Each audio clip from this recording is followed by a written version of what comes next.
By now, you may have seen some of the teen takeover in Lakeview late Monday night. We should have tier deployment detail to the red line at Belmont and Sheridan. Many here jumped off the red line at Belmont, soon blocking traffic and jumping on cars. No violence, but disruption and damage. The Paulina Barry Community emerged in 1965 from a small group of neighborhood kids in Chicago's Lakeview area.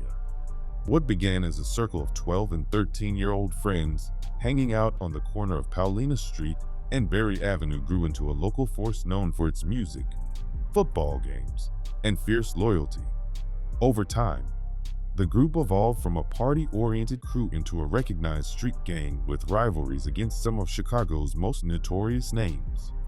From political activism and clashes with police in the early 70s to bloody turf wars in the decades that followed, the Paulina Barry Community story reflects the changing face of Chicago's gang landscape and the community battles fought on its streets.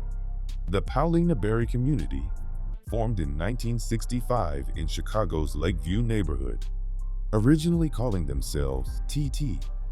They spent weekends partying, drinking, and occasionally fighting. Their willingness to fight, even when outnumbered, earned them a level of respect from local gangs. In 1966, they formed a neighborhood football team, the Fighting Burley Boys, which strengthened ties to Hamlin Park. The group focused more on sports, music, and parties than gang activity through the late 60s, officially adopting the name Paulina Barry Community in 1969. In the early 1970s, the Paulina Barry Community was known for political activism and conflicts with Chicago police, often publicized in the Rising Up Angry newspaper.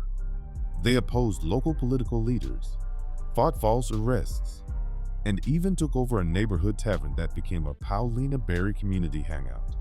Rivalries with Hamlin Park youth, who evolved into the Insane Deuces, intensified, with occasional truces for football games.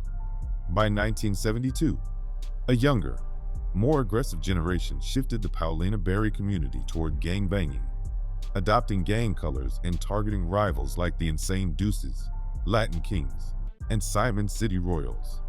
Throughout the 70s, the Paulina Barry Community fought to hold territory bounded by School Street, Diversey Parkway, Southport Avenue, and Damon Avenue. In 1978, while some members were incarcerated, the Paulina Barry Community joined the Folk Nation under Gangster Disciple sponsorship, though they remained hostile towards certain fellow folk gangs. In 1992, they refused to ally with the Insane Deuces despite pressure from Spanish Cobras. 2 years later, the Paulina Barry Community joined the Almighty Alliance and allied with Simon City Royals, also associating with Gangster Disciples in Wrigleyville. The Paulina Barry Community ceased active operations in 1997. However, older members continued to live at Paulina and Barry, preventing other gangs from taking over. Gentrification in the 2000s further reduced gang presence in the area. The rise and fall of the Paulina Barry Community is a window into the turbulent social history of Chicago's neighborhoods. From its grassroots beginnings to its alliances with major gang networks, the Paulina Barry Community navigated decades of shifting alliances, rivalries, and neighborhood change.